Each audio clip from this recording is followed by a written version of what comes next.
This particular podcast is about the role of special educational needs, learning difficulties within our society. It's my reflection of how I have seen that particular topic or label changed, especially over the last 40 years, and how I've, in some respects, seen it move forward and how I've seen it move backwards as well. Just to give you a bit of background,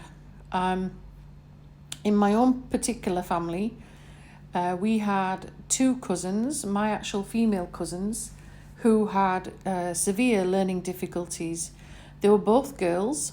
They were both born and raised in the UK, and both of them had various degrees of disability and learning difficulties, as well as obviously special educational needs. Both girls, although they were born to separate families but were cousins, had Down syndrome, and both had difficulties with walking. Both of them had the special boots that people had at that time, where they were sort of like had a metallic strip to provide a sort of comfort as well as strengthening and stabilizing both feet for both of those individuals. One of the girls was definitely non-verbal. The other girl was deaf, but she was able to use sign language. Now, growing up in a culture, my particular culture is Muslim culture, where you don't really see many disabilities, you don't really come across many disabilities because, unfortunately, and I'm not stereotyping for all, I'm not speaking for all Muslim cultures, but I'm saying for some, it's a situation where, unfortunately, some children that are born with a learning difficulty or physical disability are sort of shunned away from society. In my cousins' cases, we knew they were a part of our community. On some occasions, we would see them out and about with family gatherings and so on. And when I reached a particular age of about 11, I personally had been fit and healthy, and then discovered, if you've seen one of my other videos, discovered my own physical disability from the age of 11 onwards, when basically I ended up being in and out of hospital for a long period of time, and being unable to walk, facing, being in a wheelchair on and off, being on crutches, seeing psychiatrists, having various surgeries done to me, having various other aspects analysed in regards to my body and tissue samples. And it was only when I was,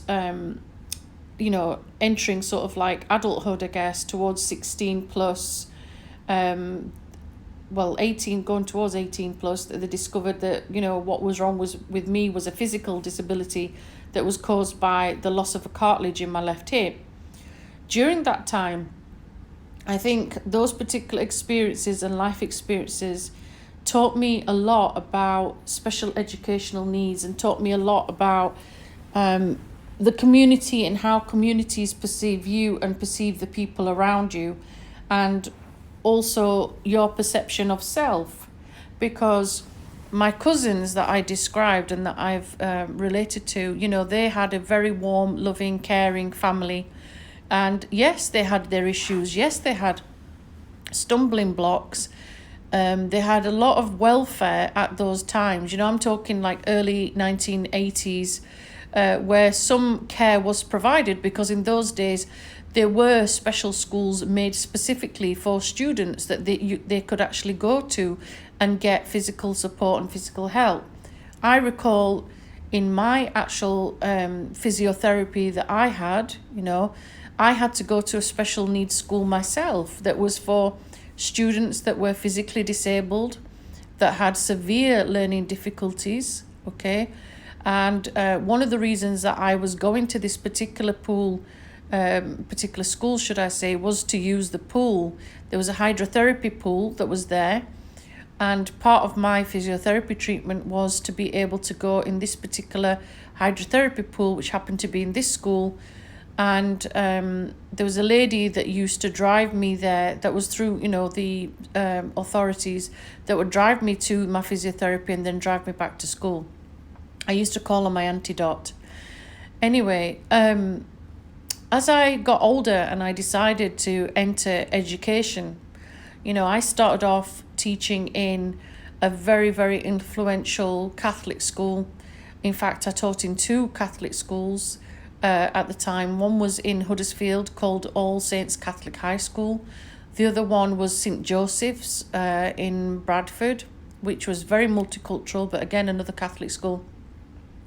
And after a year of teaching in those Catholic schools, I decided that I wanted to move closer to home in Leeds rather than being like Huddersfield or Bradford. And I decided I wanted to teach more locally.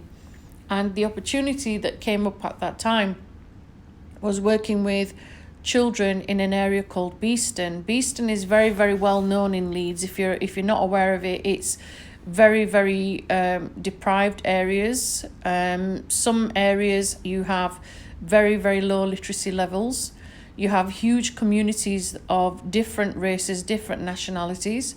However, in the times that I'm talking about, early 2000, you had a lot of tensions between races, and you had a lot of tensions between people that were also illiterate and non-illiterate, and there was a clear division.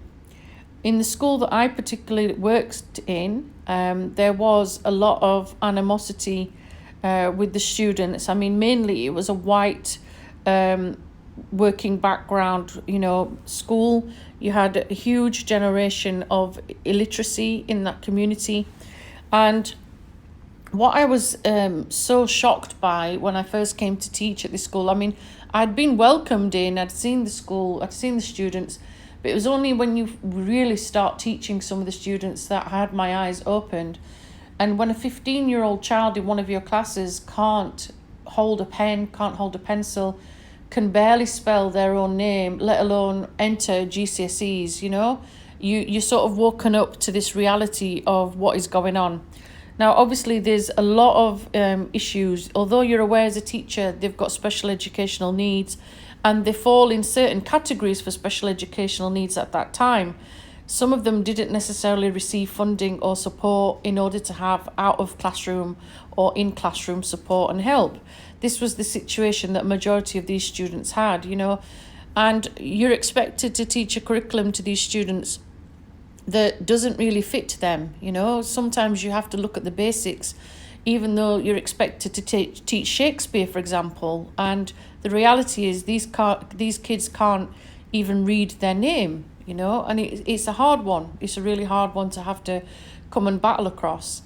In the 2 years that I spent in that particular school, I learned very, very quickly how to differentiate, how to change resources, how to adapt my lessons to fit those particular kids.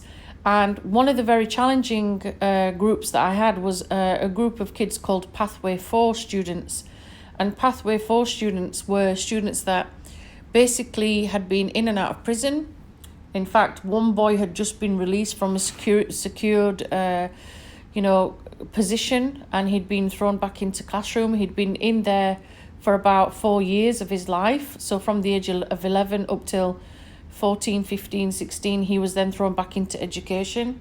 He'd missed, obviously, all the schooling. He had some schooling whilst he was off-site and at this secure location, but obviously it wasn't permanent, it wasn't a fixture. And he was very quickly labelled as being special educational needs, when actually he was actually a very intelligent boy. It's just that, unfortunately, with the situation he was in, he was labelled as being, somebody with learning difficulties, which wasn't quite the case. And in some cases, you do have to investigate cases like that. And on some spectrums, with the children that I've worked with, you'll find that sometimes society labels them very, very quickly.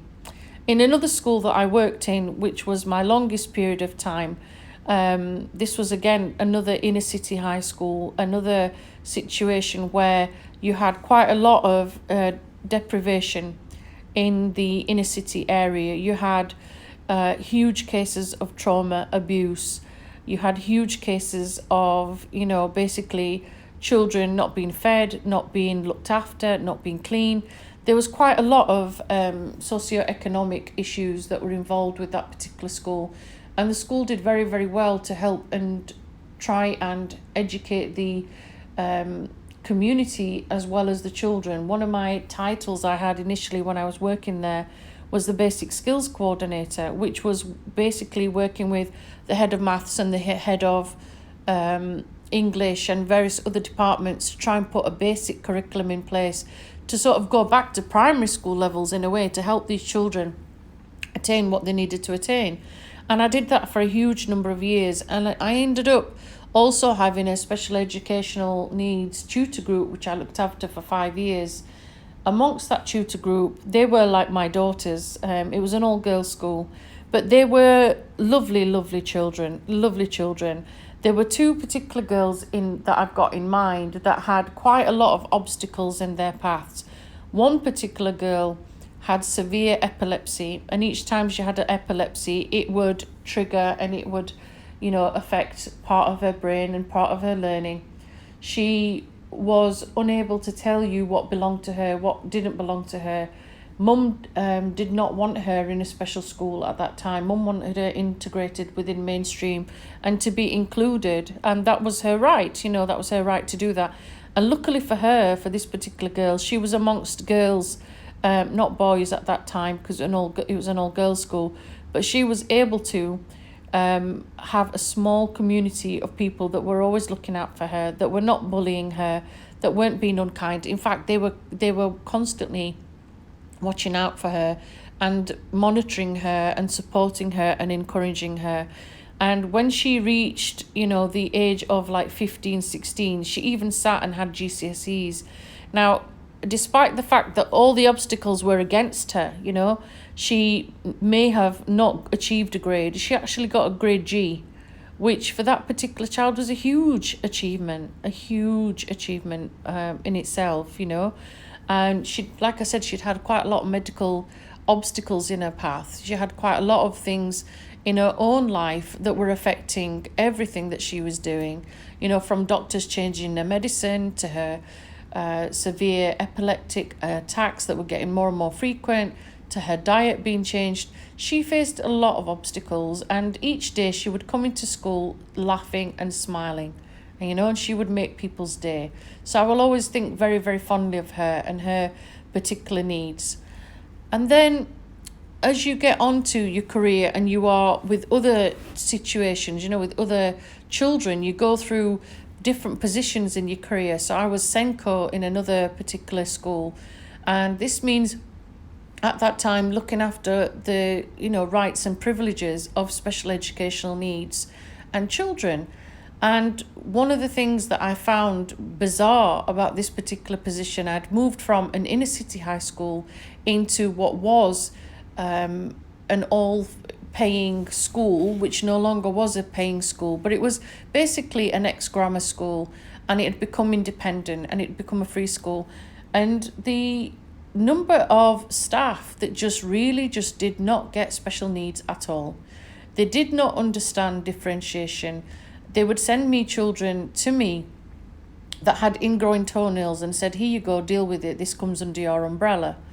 No, it doesn't actually. That's a medical issue. That's got nothing to do with learning needs. And the staff that were in that school, some of them, you would think were mature and sensible and were PC enough, but there were times I had huge battles that I had to face as being a Senko. One of them was teaching people not to say words like retarded, thick, stupid, and so on. Very derogatory terms in regards to special educational needs children. I can recall being ushered to one member of staff's classroom to observe, his words not mine, a thick student that didn't get his history homework. And the thing that really just gobsmacked me at that point was I had done all the data, I had done all the collection of reading ages, spelling ages. I had made staff aware who needed support, who needed extra guidance, who needed extra differentiation. And despite some staff being fully aware of this, they decided to, label these children, inverted commas, thick, unquote, And you're thinking to yourself, what planet is this person on? Because that is someone's child. that is someone's son, you know, and all they're trying to do is access the curriculum, and you're not helping them do that. When I was discussing this topic with this individual, basically the member of staff who was the head of the faculty, actually, which was even more alarming, he turned round to me and said, why is this, you know, child of 11 years old not able to spell the word Bayeux, you know, the Bayeux Tapestry?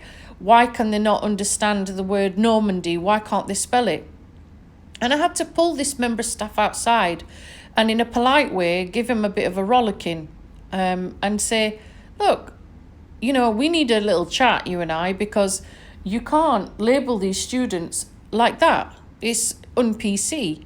It's also disrespectful. It's also not very nice. And if you're doing it in front of the peers, you know, it's also very hurtful. This child is not going to forget the comments that you've made. Okay? You're damaging that person. You're damaging that human being. And there are politer ways of actually talking about the issues that a person's got. Also, I had to remind this individual that that child has got a reading age of 7. You know, and as a 7-year-old reading age, they're not necessarily going to get the words that you're giving this particular person to learn. Okay, it's part of your curriculum, but that person can't access your curriculum. Your whole job is to differentiate. And I faced various challenges like that. This was just one minor incident. It continued with the members of staff in that school. And it was a challenge after challenge after challenge. And a lot of it started from the senior leadership, which I was part of. But obviously, I was trying my hardest to educate these people. And this included the governing staff as well. The governing staff, a majority of them were barristers. And a majority of them happened to be very much in their own mind thinking, why should I support someone who's special educational needs? My child is not special educational needs, so why should I support someone else's child that is? And this is not really an issue. And obviously, in the time that I had been there, I had done my research, as I said. I had found the data. I'd found the information that said, well, your results are going to suffer. You know, the people in your care are going to suffer if you are not going to put the things in place that they are entitled to, you know, under the Disability Act, under the Equality Act, under all the SEN, you know, reform. In 2014, there was a new SEN Code of Practice in England, which some people were just choosing not to follow. One of the new implications for that meant that instead of having students labelled, you know, under certain categories, for example, they may have been receiving certain care from the state government, in England, I mean, which was a statement. And a statement of needs was something that a parent and a child had to fight really hard for. Okay, and some schools, when the new change happened in 2014, the schools had to fund, you know, the teaching assistants out of their own budget, out of their own pocket. And as you can imagine, a lot of schools did not want to do that. We were already facing quite a lot of cuts, left, right, centre. One particular case I can remember is coming across a young boy, bless him, who had, you know, primordial dwarfism. And I read his case file, I read his information, I read everything that had been passed from the school board, you know, who were putting him in our school. And I had to try and work out whether we could actually provide him the care that he needed. Now, like I said at the time, the huge counter effect of state schools being closed, you know, special educational needs places being closed, the care and services where these children would normally go to, the centres, the provision that's out there closed. And more of it was being called inclusion. So basically putting them in mainstream. And I'm talking severe cases of physical handicap, physical disability, physical or sensory issues. You know, the list goes on. And there were thousands of cases where kids could not go to the places they wanted to, where the care previously was given to them because those places were being closed by the government, okay? And, you know, those children needed somewhere to go. Now, in my particular case, when I came across this young boy, and I got to know his family, obviously I was concerned about the risk assessments. And, as a senior leadership person in school, you're trying to figure out where you can put this individual in. What are the hazards? What are the things I'm going to have to change for this young man to be able to access school? Before we've even looked at education, what can we do? Because obviously he had learning difficulties, severe learning difficulties, where he was, although he was 11 years old, he was still learning as if he was in, key stage 1. And for a senior member of staff to try and differentiate to that level, some of them would find that extremely hard, even though it was a 4 to 18 school. And some staff would struggle on a big scale trying to differentiate and sort that out. The biggest challenge we faced with this particular young man was the fact that he was still in nappies, he was still in diapers. And, the uproar that caused, because obviously quite a lot of the school building had to be transformed and changed for that young man when eventually he won the case to stay in the school. Some members of staff didn't understand that, special educational needs was changing. And, the places where some of these children used to go have closed down. They didn't understand why is my school being targeted? Why is my school being like this? Well, you're part of the network now, and a child and a parent can choose where they want to send their child if that's what they want. And the government and the council will support them. But what is happening more and more is that I'm seeing, as I've moved abroad and I've worked in different places as well, is I can see some of those sort of stereotypes and the sort of prejudgment as being made on individuals with learning difficulties. Sometimes people are putting them into brackets of, oh, well, it's because English is not your first language. No, that's not necessarily the case. They've got a learning difficulty. Sometimes it's a cultural aspect where the parent doesn't want to accept that their child has got a learning difficulty. And I think that is an important topic, because you don't necessarily have to be any specific nationality, any specific religion, any specific race. Each person deals with special educational needs in their own way.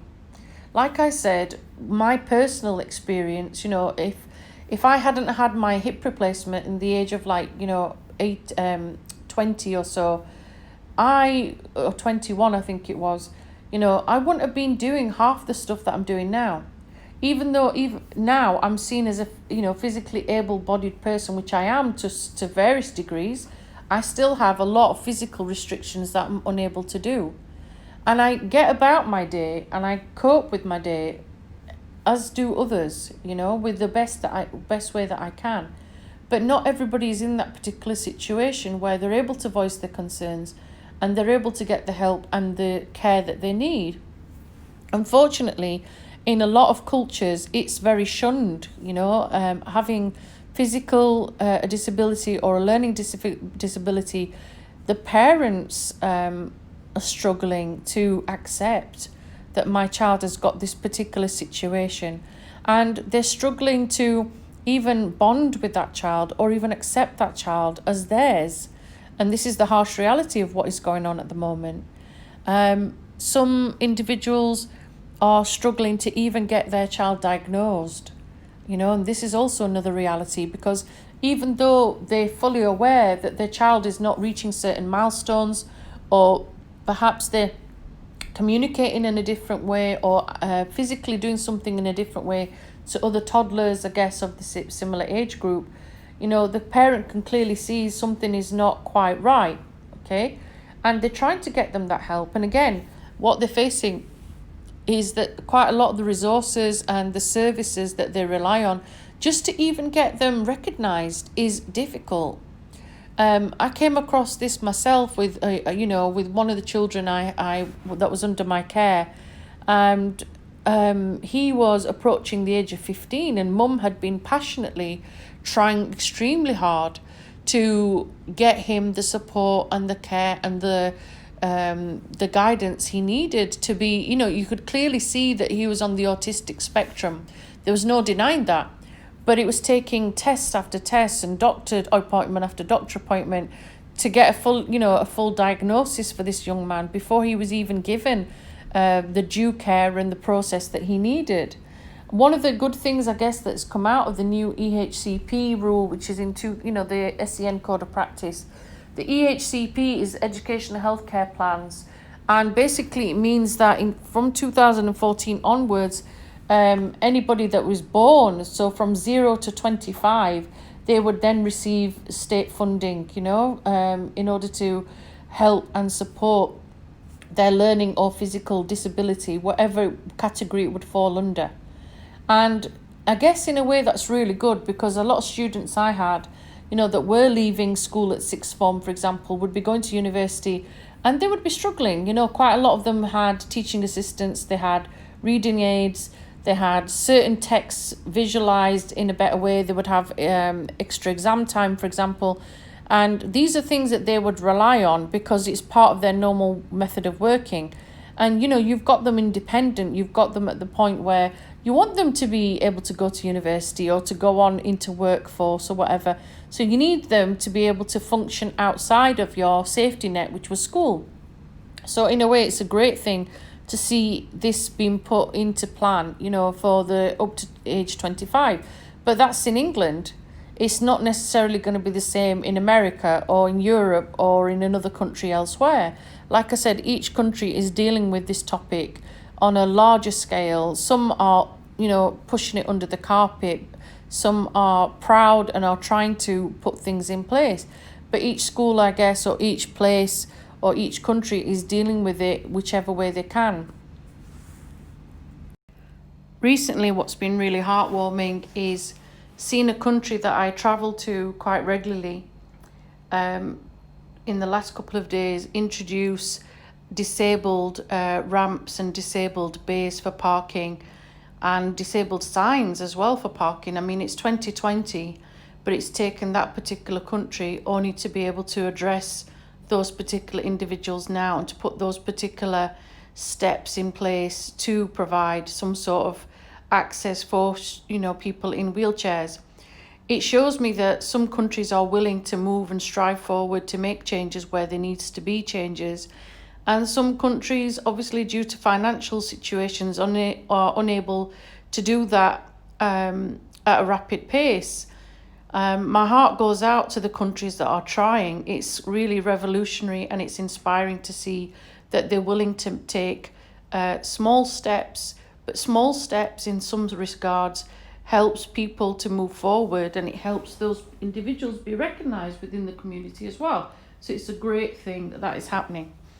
My heart also goes out to lots of parents that are in these predicaments. Nowadays, because of 2020, there is that many different ailments coming out, different medical conditions that are coming out, lots of physical characteristics. Technology obviously has changed massively as well. Medical field has changed dramatically as well. And, now you'll probably find that there are far more situations, far more diagnosis being made, far more situations that include the SEN umbrella. It's not just the stereotypical cases perhaps that you would have had in the 1960s, 1950s, 1970s, 80s, 90s, and so on. So in 2020, those that SEND, because now the D's been added for the disability, has been added on to that umbrella, is expanding. And hopefully, as we go on into the future and we see SEN needs hopefully recognised, and people, in certain cultures being more respectful, being more accepting and being more understanding, hopefully we can strive forward for change, and hopefully we can see an improvement with how society in general accepts quite a lot of these individuals because they are part of our community. That's my wish. It's something I passionately am fighting for with some of my students that I come across. Obviously, I have done over the last 20 years. Like I said, for me, physically, I fall under that umbrella. And I may end up falling back into that umbrella again one day if I end up in a wheelchair again. But for now, it's just a matter of embracing what we have in our world and looking forward and hoping that in the future, a lot of the struggles that people have had in the past, you know, will be something that we don't necessarily think of, and we have equality and we have, you know, equal access to all. That's my hope to the future. Thank you for listening.